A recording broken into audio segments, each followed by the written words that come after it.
Extrait de Histoire d'un ruisseau d'Élisée Reclus, La source. L'histoire d'un ruisseau, même de celui qui naît et se perd dans la mousse, est l'histoire de l'infini. Ces gouttelettes qui scintillent ont traversé le granit, le calcaire et l'argile. Elles ont été neige sur la froide montagne, molécules de vapeur dans la nuée, blanche écume sur la crête des flots. Le soleil, dans sa course journalière, les a fait resplendir des reflets les plus éclatants. La pâle lumière de la lune les a vaguement irisés.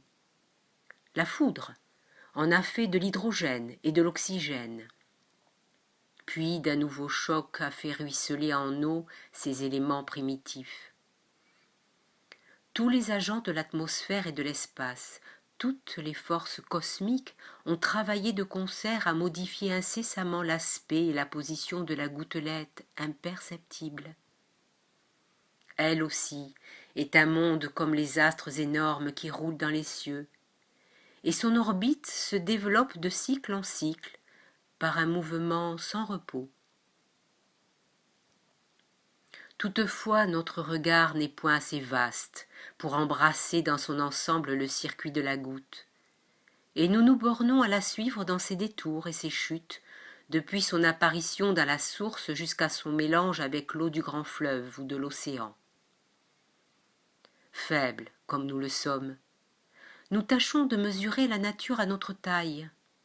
Chacun de ces phénomènes se résume pour nous en un petit nombre d'impressions que nous avons ressenties. Qu'est le ruisseau?